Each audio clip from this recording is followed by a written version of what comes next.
This is the only video you'll need regarding the Austin, Texas real estate market in 2025, because today I'm cutting through all the clickbait, hot takes, and media noise. Are we crashing? Are we stabilizing? Are we about to boom again? Or is it even more complicated than that? I've got the data, the boots on the ground insights, and I'm not here to sugarcoat a thing. Hey y'all, I'm Jordan Brown, and I help people just like you relocate to, buy, and sell in Central Texas. Buckle up and let's get into it. So first things first, ignore the headlines. They like to lump Austin in with San Francisco and Seattle, but our markets are wildly different.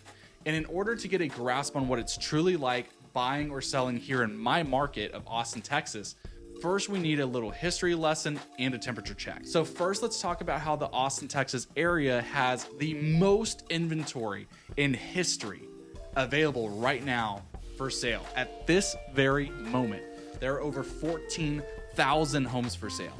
But don't worry, sellers, I'm sure that your home is the one that buyers are gonna ignore all of this available competition, all the market conditions, and they're gonna pay above asking for yours, sure. Let's take a look at some of our powerful infographics that I've prepared for you. This is provided straight from our local MLS to get a data-driven understanding of the landscape. We're gonna compare March of 2022 to March of 2025 because March is the freshest numbers that we have. A lot of people are waiting for March 2022 conditions to happen, and I wanna show you just how different we are now than then. And here are some of the main data points about Travis County that I want you to see.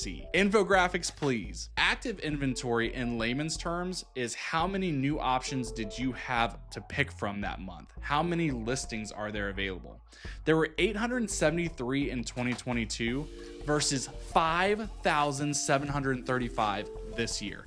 That's a 557% increase in supply. If you didn't quite catch that, I said that was over 557% of an increase in the amount of available options for buyers right now. But now I want to shift your focus over to the closed sales, meaning how many purchases happened that month. So there were 1,615 in 2022 and 1,117 this March. Now that doesn't sound like much, but that equates to a 31% drop in the amount of home closings. 31% of the buyer pool is no longer in the market for whatever reason.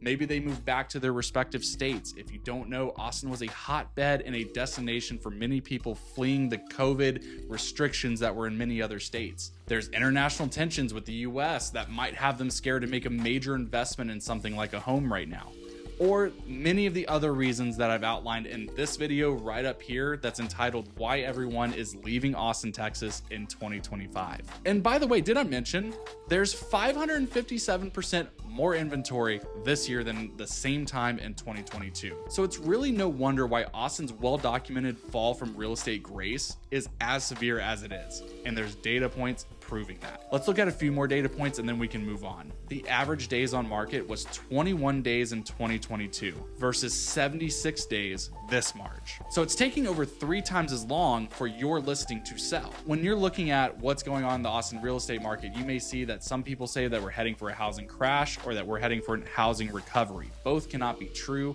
And the thing is, which one is it?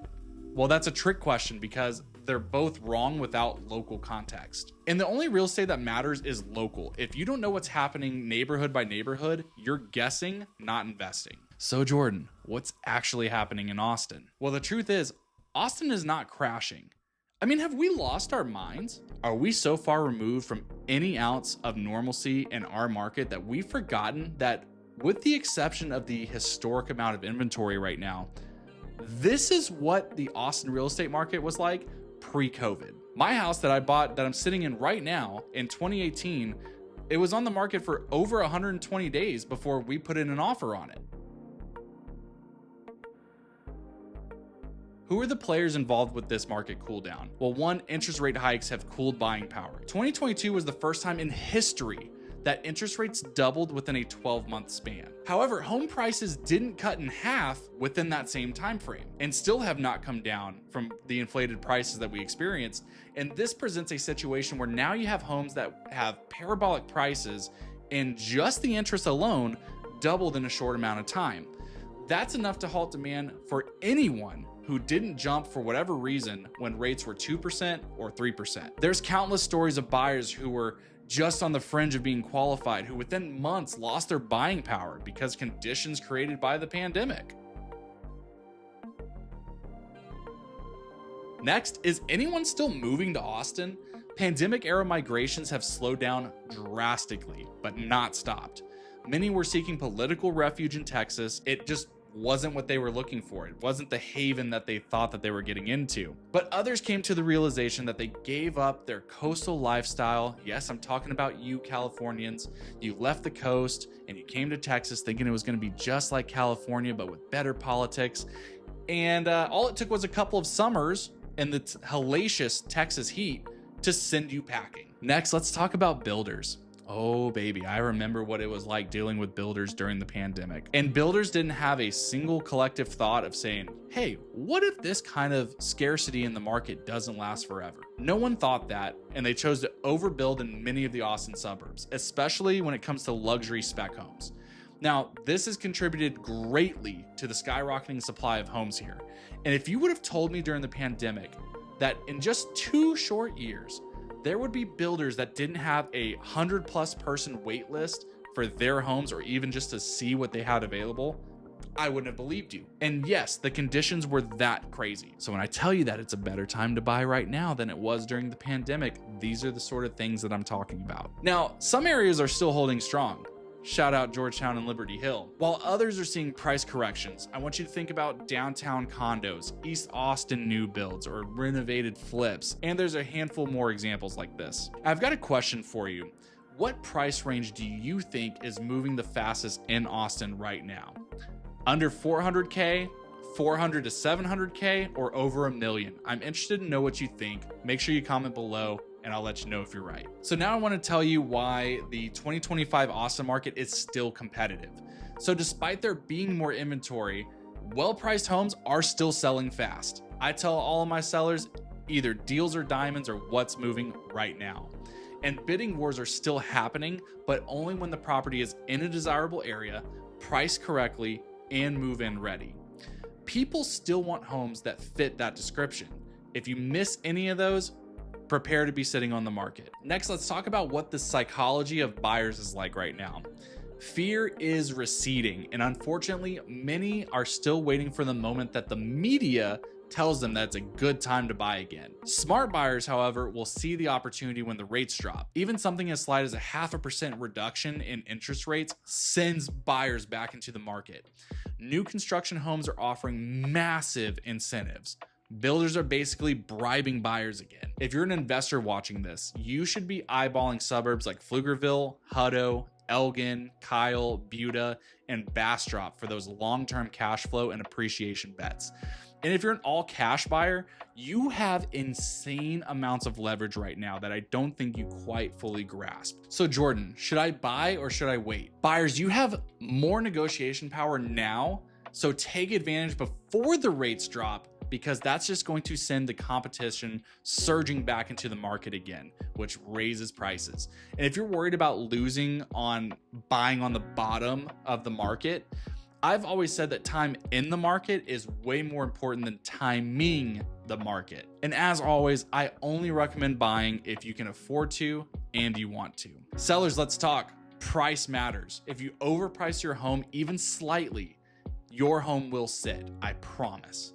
And I won't argue this point. I've seen it firsthand and speak daily with realtors in our market who see it happening more and more.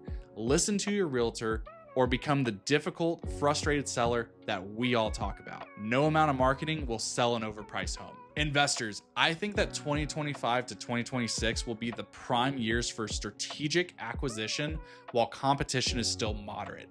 I've seen an uptick in the creative finance offers and the desperation within sellers. You never know if that aggressive offer is exactly what someone's bottom line is to get the deal done. To my viewers who are renting right now, rents are flattening slightly, but not crashing like you would want to believe. Buying might actually pencil out better depending on the area, your timeline, and your unique situation. I'll give you a quick story about a buyer that I helped recently. She was paying $3,000 per month for an apartment with a garage in Austin. I was able to find her a 5-bedroom home for only $2,800 per month and only 15 minutes from her job. Now, it doesn't always work out that way, but I wanted to make sure I shared that huge win to let it be known that it is still possible for you. If you want to review with me what your unique situation is to see if right now is the right time to buy versus renting, give me a call. My number is 512-337-3947. I want to get to know your situation and we can hash out what options are going to be best suited for that situation. Look, in this market, being decisive beats being perfect. Smart moves now beat lucky moves later. My final take, Austin real estate, it's not broken, it's breathing. We had a crazy sugar rush from 2020 to 2022. That is well documented. And now we're stabilizing into a more sustainable long-term growth curve. Is it harder? Sure, in some instances. Is it hopeless? Absolutely not. It's just different, and different requires a strategy. So look, if you want a customized breakdown of your buying, your selling, or your investing options, especially if you want insights that are neighborhood by neighborhood, shoot me a message right now. There's no one-size-fits-all advice in 2025. So if you got any value in this video today, make sure to smash that like button and subscribe. It genuinely helps push this information to people who need it, and it's a free, easy way to support my channel. I've also made my value-packed buyer's guide free to my viewers. You can access that via the link in the description below. And hey, if you're curious about what's happening in the Austin suburbs, check out my next video. It's gonna be breaking down the fastest growing areas that you've probably never heard of. And trust me, you'll want to be early. Thank you so much for watching. I'll catch you in the next one.